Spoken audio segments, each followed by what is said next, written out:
Hello developer, আশা করি আপনারা ভালো আছেন। আজকে আমরা এই ভিডিওর মাধ্যমে দেখব একটা প্রিজমা সেটআপ করতে হয় কিভাবে। চলুন দেখে আসি। এর জন্য আমরা গুগলে সার্চ দেব যে প্রিজমা সার্চ দেব। সার্চ দেওয়ার পর প্রথম যে ওয়েবসাইট আছে সেটাতে চলে যাব। এটাতে চলে যাওয়ার পর এখান থেকে ডক্সে ক্লিক করব। ডক্সে ক্লিক করার পর এখানে গেটিং স্টার্ট এটাতে ক্লিক করব। ক্লিক করার পর যদি নতুনভাবে একটা প্রজেক্ট তৈরি করতে হয় তাহলে আমরা কুইক স্টার্টে দেব, আর যদি অলরেডি এক্সিস্ট প্রজেক্ট থাকে তাহলে এটা। আমরা যেহেতু নতুনভাবে একটা প্রজেক্ট তৈরি করব সেজন্য আমরা কুইক স্টার্টে চলে যাব। কুইক স্টার্টে চলে যাওয়ার পর এখান থেকে প্রিজমা পোস্টগ্রেস এটাতে চলে যাব। এরপর একটা বলছে ক্রিয়েট এ নিউ প্রজেক্ট, আমরা নতুন একটা প্রজেক্ট তৈরি করার কথা বলছে। সো এখান থেকে আমরা যেহেতু প্রিজমা সেটআপ নামে একটা প্রজেক্ট তৈরি করা আছে সেহেতু আমাদের এটা দরকার নেই, আমরা এটা দরকার নেই। আর নেক্সটে কি আছে যে npm init -y, তার মানে হচ্ছে একটা package.json নামে একটা ফাইল তৈরি করতে হবে। সেজন্য এটাকে কপি করব। কপি করে আমরা টার্মিনাল এবং নিউ টার্মিনালে চলে যাব। দিয়ে দেওয়ার পর একটা package.json একটা ফাইল তৈরি করবে এবং আমরা npm ব্যবহার করব, এটাতে তৈরি করব। এরপরে আছে যে আমরা টাইপস্ক্রিপ্টটাকে ইনস্টল করব এবং টাইপস্ক্রিপ্টে রান করার জন্য আমরা tsx ব্যবহার করব এবং টাইপগুলোকে সাজেস্ট করার জন্য এটা ব্যবহার করব এবং টাইপস্ক্রিপ্টকে কম্পাইল করার জন্য এই লাইনটা ব্যবহার করব। সো এই দুই লাইনটাকে কপি করে আমরা নিচে দিয়ে দেব, টার্মিনালে দিয়ে দেব, দিয়ে পেস্ট করব। এবং এরপরের স্টেপ কি আছে যে ইনস্টল রিকোয়ার্ড ডিপেন্ডেন্সি, আমরা রিকোয়ার্ড ডিপেন্ডেন্সিগুলোকে ইনস্টল করব। প্রথমে হচ্ছে আমরা প্রিজমাকে ইনস্টল করব এবং পোস্টগ্রেসকুলের যে টাইপগুলো সাজেস্ট করার জন্য আমরা এটা ব্যবহার করব এবং এটাকে ডেভেলপ মোডে আমরা এটাকে দিয়ে দেব এবং হচ্ছে ইনস্টল করব প্রিজমা ক্লায়েন্ট, অর্থাৎ আমরা যে কোয়েরি করব সেটার প্রিজমা ক্লায়েন্টটাকে ইনস্টল করব এবং প্রিজমা অ্যাডাপ্টার পিজি এর মাধ্যমে আমরা প্রিজমা এবং পোস্টগ্রেসকুলের আমরা কানেকশন তৈরি করব। এরপর পিজি এর মাধ্যমে আমরা অ্যাকচুয়াল যে ডাটাবেস আছে সেটাকে তৈরি করব এবং .env এর মাধ্যমে আমরা যে এনভায়রনমেন্ট ভেরিয়েবলগুলো আছে সেগুলোকে লোড করব। সো এই দুই লাইন কপি করব, কপি করে আমরা জাস্ট পেস্ট করে দেব। ওকে, পেস্ট করে দেওয়ার পর এরপর নেক্সট স্টেপ কি আছে যে tsconfig.json আছে সেটাকে ESM কম্প্যাটেবল করতে হবে, অর্থাৎ ESM ফরম্যাটে তৈরি করতে হবে। সেজন্য আমরা এই কোডগুলো গিয়ে আমরা যে tsconfig.json আছে সেটাকে রিপ্লেস করে ফেলব, অর্থাৎ এই যে কোড আছে এগুলোকে আমরা রিপ্লেস করে ফেলব। এবং নেক্সট স্টেপ কি আছে যে আপডেট করতে হবে package.json-তে আপডেট করতে হবে এবং সেটাকে ESM ফরম্যাটে। সো এটাকে দিয়ে দেব, দিয়ে দেওয়ার পর এখান থেকে package.json-এ চলে যাব। যাওয়ার পর এখান থেকে টাইপটাকে কি করব, মডেল করে ফেলবো। তারপর নেক্সট স্টেপ কি আছে যে ইনিশিয়ালাইজ প্রিজমা ORM এবং ক্রিয়েট প্রিজমা পোস্টগ্রেসকুএল ডাটাবেস। এটার মাধ্যমে আমরা ইনিশিয়ালাইজ করব আমরা প্রিজমা ORM কে এবং প্রিজমা পোস্টগ্রেস ডাটাবেস ক্রিয়েট করব, প্রিজমা পোস্টগ্রেস ডাটাবেস। এরপর আমরা প্রিজমার যে CLI এটাকে রান করব যে এটা ঠিক আছে কিনা, যে প্রিজমার যে কমান্ডগুলো এগুলো ঠিক আছে কিনা সেটা আমরা চেক করব। সো এগুলোকে দিয়ে দেব, দিয়ে দেওয়ার পর npx প্রিজমা দেব, অর্থাৎ CLI কে রান করব। রান হয়ে যাওয়ার পর এখান থেকে আমরা কি করব, npx Prisma init -db output এবং Prisma generate Prisma npx Prisma init এর মাধ্যমে আমরা হচ্ছে প্রিজমা সেটআপ করা শুরু করছে এবং -db এর মাধ্যমে আমরা প্রিজমা কানেকশনের জন্য যে কনফিগ সেটআপ লাগে সেটা হবে এবং আউটপুট এর মাধ্যমে আমরা জেনারেট প্রিজমা অর্থাৎ জেনারেটেড প্রিজমা কোথায় হবে সেটাকে আমরা লোকেশন তৈরি করে দেব। এরপর আছে কি এটাকে কপি করব, কপি করে আমরা টার্মিনালে দিয়ে দেব। টার্মিনালে দিয়ে দেওয়ার পর এরপর নেক্সট স্টেপ কি আছে যে prisma.config.ts এই কোডগুলা দ্বারা আমরা prisma.config.ts এটাকে রিপ্লেস করে ফেলবো। সো prisma.config.ts আচ্ছা এটাকে আমরা এটা দিয়ে দেব, এটা সিলেক্ট করব।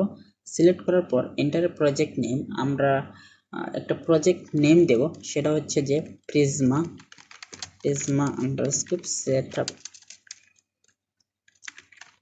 setup দিয়ে দেব, যে এন্টারে ক্লিক করব। এন্টারে ক্লিক করার পর একটা প্রিজমা সেটআপ তৈরি হবে। এরপর আমরা যে কোড আছে এটাকে দিয়ে দেব। দিয়ে দেওয়ার পর সরি এটা না এটা ক্লিয়ার করে ফেলবো। ক্লিয়ার করার পর এটাকে কি আছে বলছে যে prisma.config.ts এটাকে রিপ্লেস করে ফেলবো। prisma.config.ts এটা দ্বারা রিপ্লেস করে ফেলবো। এরপর নেক্সট স্টেপ কি আছে, নেক্সট স্টেপ আছে যে schema.prisma অর্থাৎ প্রিজমার ভিতরে যে schema.prisma আছে এই কোড দ্বারা রিপ্লেস করে ফেলবো। তাহলে এটাতে চলে যাব এবং schema.prisma এই কোড দ্বারা রিপ্লেস করে ফেলবো। এন্ড নেক্সট স্টেপ কি আছে ডিফাইন ইওর ডাটা মডেল, আমরা ডাটা মডেলকে ডিফাইন করব। এইগুলো আমাদের অলরেডি শেষ। এরপর নিচের যে এগুলো আছে এগুলোকে কপি করব, কপি করে আমরা এই ডাটার মডেলগুলোকে দিয়ে দেব নিচে। দিয়ে দেওয়ার পর এরপর নেক্সট স্টেপ কি আছে যে create and apply your first migration, অর্থাৎ আমরা মাইগ্রেট করব আমরা এই প্রজেক্টটাকে, অর্থাৎ প্রিজমা মাইগ্রেট এর মাধ্যমে আমরা একটা মাইগ্রেশন ফাইল তৈরি করব এবং একটা ডাটাবেস তৈরি করব। সো এই লাইনটাকে কপি করব, কপি করে এটাকে পেস্ট করে দেব। পেস্ট করে দেওয়ার পর সে সাধারণত একটা ডাটাবেস তৈরি করবে এবং মাইগ্রেশনস নামে একটা ফোল্ডার তৈরি করবে। সো এটা একটু কানেকশন এবং মাইগ্রেট করতে একটু সময় নেবে, সেই জন্য আমরা কিছুক্ষণ ওয়েট করে ফেলি। অর্থাৎ এরপর আমরা নেক্সট স্টেপে দেখে নিই। নেক্সট স্টেপে কি আছে যে npx prisma জেনারেট, এর মাধ্যমে আমরা জেনারেট করব একটা ফোল্ডার, যার মাধ্যমে আমরা কোয়ারি চালাতে পারবো এটার মাধ্যমে। সো এটাকে কপি করব, কপি করার পর এটাকে একটু সময় নিচ্ছে, ওকে ওয়েট করি। আমাদের সাকসেসফুলি এটা তৈরি হয়ে গেছে যে মাইগ্রেশনস নামে একটা ফাইল তৈরি হয়েছে। তৈরি হওয়ার পর এরপর কি আছে আমরা হচ্ছে জেনারেট করব একটা ফোল্ডার, অর্থাৎ কোয়ারি করার জন্য জেনারেট করব একটা ফোল্ডার। এটাকে দিয়ে দেব। দিয়ে দেওয়ার পর এই যে জেনারেটর নামে একটা ফোল্ডার তৈরি হয়ে গেছে। এরপর আমরা নেক্সট স্টেপ কি, নেক্সট স্টেপ হচ্ছে যে লিব এবং prisma.ts তৈরি করতে হবে। আমরা রুট ডিরেক্টরিতে তৈরি করব লিব, এরপর কি prisma.ts এটাতে দিয়ে দেব। এরপর কি আছে আমরা যে অ্যাডাপ্টার আছে সেটাকে নিয়ে আসবো এবং এই যে জেনারেটেড যে প্রিজমা আছে আমরা কোয়ারি করার জন্য সেটাকে নিয়ে নেব এবং হচ্ছে আরেকটা কি আছে যে ডাটাবেস ইউআরএলটাকে আমরা কি করব নিয়ে আসবো এবং হচ্ছে আমরা একটাকে কানেকশন স্ট্রিংয়ে দিয়ে দেবো, অর্থাৎ অ্যাডাপ্টার তৈরি করবো এবং একটা প্রিজমা তৈরি করে ফেলবো। এরপর এক্সপোর্ট করে ফেলবো আমরা এই প্রিজমাটাকে, এটাকে কপি করে আমরা এটাকে দিয়ে দেব। দিয়ে দেওয়ার পর এরপর নেক্সট স্টেপ কি আছে যে ক্রিয়েট এ script.ts এটাকে তৈরি করব। আপনারা চাইলে src ফোল্ডারের ভিতরে আপনারা তৈরি করতে পারবেন।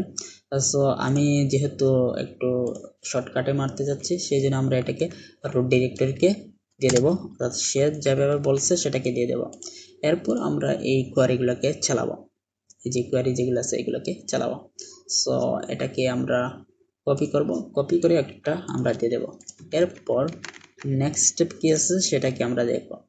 এরপর নেক্সট স্টেপে কি আছে, রান দ্য স্ক্রিপ্ট। আমরা এই যে প্রজেক্ট এই যে স্ক্রিপ্টগুলো আছে এই স্ক্রিপ্টগুলোকে আমরা রান করব। সো এটাকে টার্মিনালে গিয়ে আমরা টাইপ স্ক্রিপ্টটাকে রান করে ফেলবো।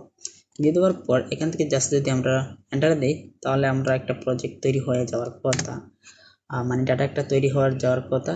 কিন্তু এখানে কি আসছে যে যদি দেখি তাহলে কি ধরনের, এটা হচ্ছে যে টাইম আউট যে এরর আছে সেটা হয়ে আসছে। সো এটাকে যদি আমরা আবারই তৈরি করে ফেলি যে এটা টাইম আউট হয়ে গেছে, সো এটাকে যদি 1 দেই এবং এখন যদি দেই তাহলে হয়ে যাওয়ার কথা মেবি। দেখি কি সমস্যা। হ্যাঁ, এখন অবভিয়াসলি হয়ে গেছে।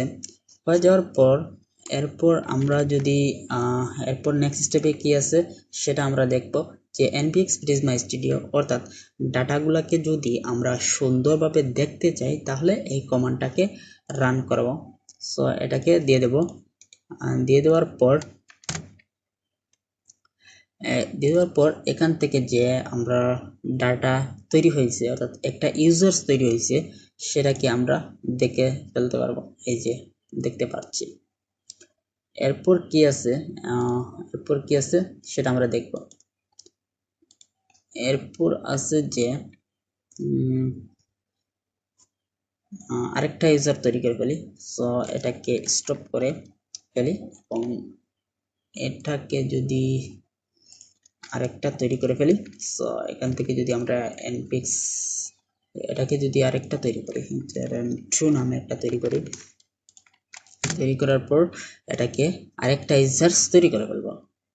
সো একটি ওয়েট করি, তাহলে আরেকটা ইউজার্স তৈরি হয়ে গেছে। তৈরি হয়ে যাওয়ার পর এখান থেকে আমরা যদি .nb ফাইলে চলে যাই, এখান থেকে আমরা একটা ডাটাবেস ইউআরএল ব্যবহার করছি, সেটা হচ্ছে প্রিজমার যে ডাটাবেস ইউআরএল আমাদেরকে দেয় সেটা আমি ব্যবহার করছি। আপনারা চাইলে যে লোকাল যে পোস্টগ্রেসকেল ডাটাবেস ইউআরএল আছে সেটা ব্যবহার করতে পারবেন, অথবা নিয়নডিবির যে ইউআরএল আছে সেটাকে ব্যবহার করতে পারবেন। আমি যেহেতু প্রিজমার যে ইউআরএল আছে সেটাকে ব্যবহার করছি। সেটা সাধারণত যদি আমরা এখান থেকে প্রিজমাতে চলে যাই, প্রিজমাতে চলে যাওয়ার পর এখান থেকে যদি আমরা লগইনে চলে যাই, লগইনে চলে যাওয়ার পর আমরা এখান থেকে যদি আমরা প্রজেক্টে যাই, প্রজেক্টে যাওয়ার পর এই যে প্রিজমা সেটআপ আছে, আমরা এই যে সে দিচ্ছে সেটাকে আমরা ব্যবহার করছি। এখান থেকে যদি স্টুডিও চলে যাই, স্টুডিওতে চলে যাওয়ার পর এখান থেকে যদি ইউজার্সে যাই, আমরা ধরেন আরেকটা ইউজার্স তৈরি করব যে কি নামে, ধরেন সুজন, এবং একটা যদি এখানে দিই সুজন এবং হ্যালো ওয়ার্ল্ড দিয়ে দেবো, এবং হচ্ছে তোমার this is the first post আমরা দিব TSIRD থার্ড পোস্ট দিয়ে দেবো। দিয়ে দেওয়ার পর এখন যদি আমরা এটাকে আবারই তৈরি করি তাহলে আমরা আরেকটা ইউজার্স তৈরি হয়ে যাওয়ার কথা, তাহলে একটা ইউজার তৈরি হবে। সো এখন আমাদের এই যে থার্ড নামে আরেকটা ইউজার্স তৈরি হয়েছে। এখানে যদি আমরা চলে যাই, এখানে যদি রিফ্রেশ করি তাহলে আমাদের আরেকটা ইউজার্স তৈরি হবে। সো এই যে আরেকটা ইউজার্স তৈরি হয়েছে। সো এই ছিল আমাদের ভিডিও। যদি ভিডিওটি যদি ভালো লাগে তাহলে অবশ্যই একটা লাইক এবং সাবস্ক্রাইব করে দেবেন, এবং নেক্সট ভিডিও কি রিলেটেড চাচ্ছেন সেটা আমাদেরকে কমেন্টে বলে দিতে পারেন। So thank you everyone.